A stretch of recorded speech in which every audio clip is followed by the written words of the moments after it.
Record വരുമാനവുമായി KSRTC മുന്നേറുന്നു. KSRTCയുടെ ചരിത്രത്തിലെ ഏറ്റവും മികച്ച വരുമാനമാണ് ഇതെന്ന് അധികൃതർ അറിയിച്ചു.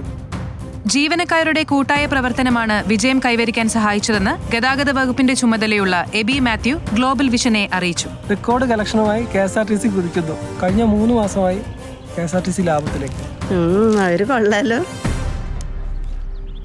സാർ ചായ കൊണ്ടുപോടോ. കൊണ്ടുപോടോ.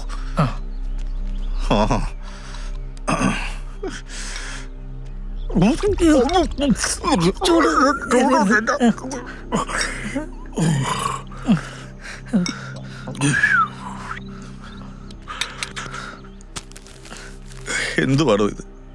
മലയാള ഭൂമി പത്രം അല്ലേ? ആണല്ലോ.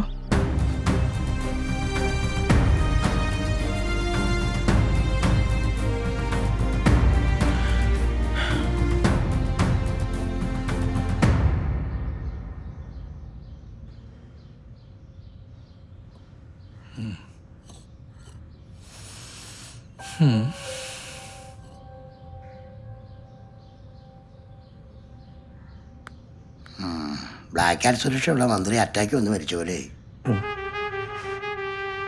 CM എന്തൊക്കെയാ പറഞ്ഞത്? മുന്നിൽ ഒരു കല്ല് വന്ന് വീഴും, അതാരും മറിഞ്ഞു കെട്ടി ആരോ മറിഞ്ഞ് തലയും കുത്തി മറിഞ്ഞ് വീഴും എന്നൊക്കെ. അവരച്ചീവ് ചെയ്യില്ല. ആദ്യം തന്നെ CM ഈ ഭൂമിയിലോട്ടൊന്ന് ഇറങ്ങി വാ, എന്നിട്ട് കണ്ണു തുറന്ന് ഞങ്ങളെയൊക്കെ ഒന്ന് കാണാം. ഈ അണികളോട് ഇങ്ങനെ തള്ളും പോലെ ഞങ്ങളോട് ഇങ്ങനെ തള്ളാതെ. നാളെ ഒരു ദിവസം കൂടെ ഉള്ളൂ. 9 കോടി കളക്ട് ചെയ്യണം. അമാരെന്തായാലും അച്ചീവ് ചെയ്യും. ബസ് ഓണേഴ്സിൻ്റെ നിന്ന് മേടിച്ച കാശ് എങ്ങനെ കൊടുക്കുമെന്നാ? എന്തായാലും ഇത് ഒരുമാതിരി ഐഡിയ ആയിപ്പോയി സാറേ. ഇനി ഇത് നടക്കാതിരിക്കാൻ എന്തെങ്കിലും ഒരു വഴിയുണ്ടോ?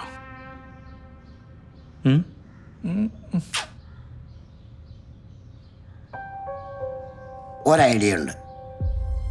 എന്താ എന്താ ഐഡിയ? ഉണ്ട്. ഭാവി MLA ഇച്ചിരി നീങ്ങിയെന്ന്. എന്താ സാറേ, ടാർജറ്റ് അച്ചീവ് ചെയ്യാതിരിക്കാൻ എൻ്റെ ഒരു ഉഗ്രൻ ഐഡിയ ഉണ്ട്.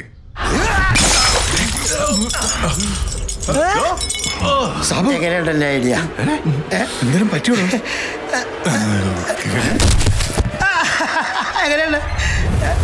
കേരളത്തിൽ നാളെ ഹർത്താൽ. മലയാളി കോൺഗ്രസ് യൂത്ത് പ്രസിഡന്റ് സാബു വട്ടപ്പാറയെ കൊലപ്പെടുത്താൻ അജ്ഞാതർ ശ്രമിച്ചതിൽ പ്രതിഷേധിച്ച് ഭരണമുന്നണി നാളെ സംസ്ഥാന വ്യാപകമായി ഹർത്താൽ ആഹ്വാനം ചെയ്തിരിക്കുകയാണ്. ഒരു പ്രശ്നമുണ്ട്. എന്താ? നാളെ ഹർത്താലാണ്.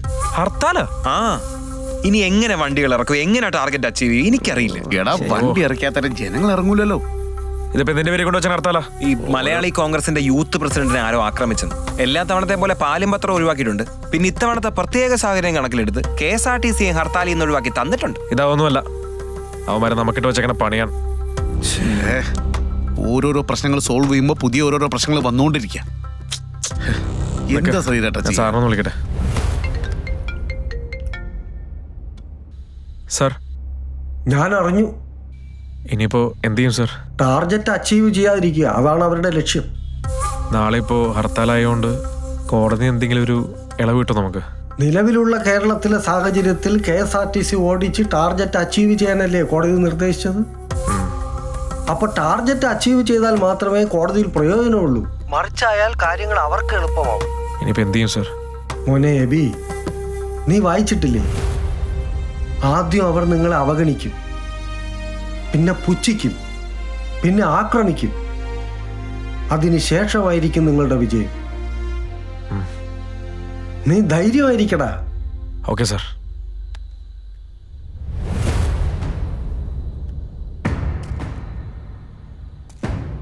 സാറെന്താ പറഞ്ഞേ? സാറെന്താ പറഞ്ഞേന്ന്? എല്ലാം ശരിയാവൂടാ.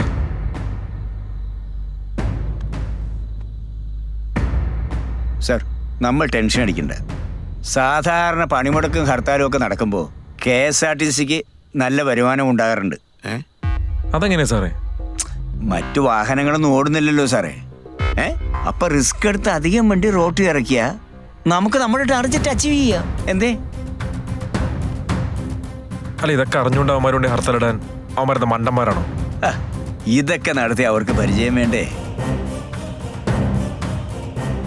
നാളെ പ്രൈവറ്റ് ബസ് ഇറങ്ങുന്ന റൂട്ടിലും നമ്മുടെ വണ്ടിയിൽ ഇറങ്ങും. നമ്മൾ നാളെ ടാർഗറ്റ് അച്ചീവ് ചെയ്യും. പക്ഷെ ജനം ഇറങ്ങണം. എല്ലാം ജനങ്ങളുടെ കയ്യിലാണ്. നമസ്കാരം. ഞങ്ങളിപ്പോൾ എല്ലാവരും കൂടി ലൈവ് വന്നത് വേറെ ഒന്നും കൊണ്ടല്ല, നിങ്ങളോടൊരു നന്ദി പറയാൻ വേണ്ടിയാണ്. കാര്യം ഒരു 6 മാസമായിട്ട് നമ്മൾ ഓരോരുത്തർക്കും KSRTC എംപ്ലോയീസ് എല്ലാവർക്കും നിങ്ങൾ ഓരോരുത്തരും ഒരുമിച്ച് നിന്ന് തന്ന സപ്പോർട്ട് ചെറുതല്ല. നാളെ ഒറ്റൊരു ദിവസം നമുക്കുള്ളത് 9 കോടി രൂപ നമുക്ക് കളക്ട് ചെയ്യണം. നമ്മളും KSRTCയിലെ എൻ്റയർ എംപ്ലോയീസും നിങ്ങളെ സപ്പോർട്ട് ചെയ്യാനും സെർവ് ചെയ്യാനും ഞങ്ങൾ റെഡിയാണ്. പക്ഷേ നിങ്ങൾ ഓരോരുത്തരും പുറത്തിറങ്ങി നാളെ ഒരു സാധാരണ ദിവസമാക്കി മാറ്റിയാൽ മാത്രമേ ഇത് വിജയിക്കൂ. ഞങ്ങളെ പറയാനുള്ളത് എല്ലാ KSRTC വാഹനങ്ങളും നാളെ ഇറങ്ങും. പക്ഷെ എത്ര വണ്ടികൾ ഇറങ്ങിയാലും നിങ്ങൾ പുറത്തിറങ്ങിയില്ലെങ്കിൽ ഞങ്ങൾക്കൊന്നും ചെയ്യാൻ പറ്റില്ല. എല്ലാ സ്റ്റാഫും എത്ര ആത്മാർത്ഥമായിട്ട് ജോലി ചെയ്താലും നിങ്ങൾ പുറത്തിറങ്ങിയാലേ വിജയിക്കുള്ളൂ, നമ്മൾ ജയിക്കുള്ളൂ. കാര്യം ഇതൊരു തുടക്കമാവണം. നാളെ ഒരു ഹർത്താൽ ദിവസമാണ്, ഇറങ്ങാതെ വീട്ടിലിരിക്കാം. നമ്മൾ ഓരോരുത്തരുടെയും കയ്യിലുള്ള ഈ ഒരു ദിവസം നമ്മൾ ഉപയോഗിച്ചാൽ, നമ്മൾ നാളെ പുറത്തിറങ്ങിയാൽ ഈ പ്രസ്ഥാനം നിലനിൽക്കും, നമ്മൾ വിജയിക്കും. ഈ പ്രസ്ഥാനം നിലനിന്നാൽ ഇത് പല പല കാര്യങ്ങൾക്കൊരു തുടക്കമായി മാറും. Save KSRTC. നിങ്ങൾ നാളെ പുറത്തിറങ്ങണം. Thank you so much. Keralam നിശ്ചലമാവുന്നു. മറ്റൊരു ഹർത്താൽ കൂടി കേരളം ആഘോഷിക്കാൻ തീരുമാനിച്ചിരിക്കുന്നു എന്ന് വേണം കരുതാൻ. മലയാളി കോൺഗ്രസ് നേതാവ് സാബു വട്ടപ്പാറയെ ആക്രമിച്ചത് പ്രതിഷേധിച്ച് ഭരണമുന്നണി നടത്തുന്ന ഹർത്താൽ പൂർണ്ണ വിജയം തന്നെയാണ്. ഇപ്പോൾ ഞാൻ നിൽക്കുന്നത് കോഴിക്കോടിന്റെ ഹൃദയഭാഗത്താണ്. നിരത്തുകളിൽ ആളുകൾ വളരെ കുറവാണ്. കടകമ്പോളങ്ങൾ അടഞ്ഞു തന്നെ കിടക്കുന്നു. സമയം ഇപ്പോൾ 8 മണി. ഞാനിപ്പോൾ നിൽക്കുന്നത് തിരുവനന്തപുരം തമ്പാനൂർ KSRTC ബസ് സ്റ്റാൻഡിന് മുന്നിലാണ്. ഇവിടെ ഒരു വാഹനങ്ങളും നിരത്തിലേക്ക് ഇറങ്ങിയിട്ടില്ല. എന്തായാലും KSRTCയെ സംബന്ധിച്ച് 9 കോടി എന്ന നിർണായക ടാർഗറ്റ് സ്വന്തമാക്കാൻ സാധിക്കുമോ ഇല്ലെന്നറിയാൻ കേരളം കാത്തിരിക്കുകയാണ്. വർത്താനൊന്നും പറയണ്ട. എങ്ങോട്ടാണ് വണ്ടി ഒതുക്കിടാ? ഒതുക്കടാ വണ്ടി ഒതുക്കം അങ്ങോട്ട്.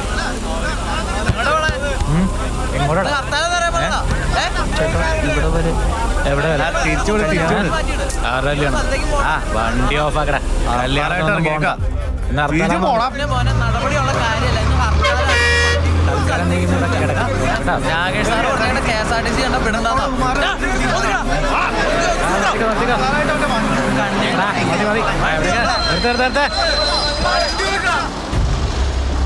ഞങ്ങൾ വെട്ടാനോ കുത്താനോ ഒന്നിനുമില്ല ഭൈ. ഇതാണ് ഞങ്ങളുടെ പ്രതിഷേധം.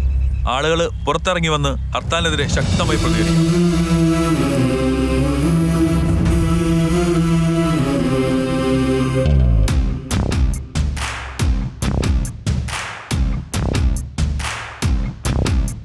പറ്റില്ല. അല്ലെങ്കിൽ സാർ റിട്ടേൺ തരൂ. അല്ലാതെ എനിക്കൊന്നും ചെയ്യാൻ പറ്റില്ല സാർ. Sorry sir. ഹർത്താൽ എങ്ങനെയും വിജയിപ്പിക്കാൻ നിർദ്ദേശമുണ്ട് സാർ. ആരുടെ നിർദ്ദേശം? ജനങ്ങളുടെ ജീവനും സ്വത്തും സംരക്ഷിക്കലാണ് നമ്മുടെ ജോലി. മനസ്സിലായോ? ഹർത്താലല്ലേ, ജനങ്ങൾ ഇറങ്ങുന്നു തോന്നില്ല. ഇറങ്ങും. കഴിഞ്ഞ പ്രളയകാലത്തും ഞാനിവിടെ ഉണ്ട്. അന്ന് ക്യാമ്പ് താമസിച്ചവർക്ക് ഭക്ഷണത്തിനും വസ്ത്രത്തിനും വേണ്ടി ഓടി നടന്നൊരു ജനക്കൂട്ടം ഇവിടെ ഉണ്ട്. അവരെ തോൽപ്പിക്കാനൊന്നും ഒരു രാഷ്ട്രീയ പാർട്ടിക്കും കഴിയില്ല.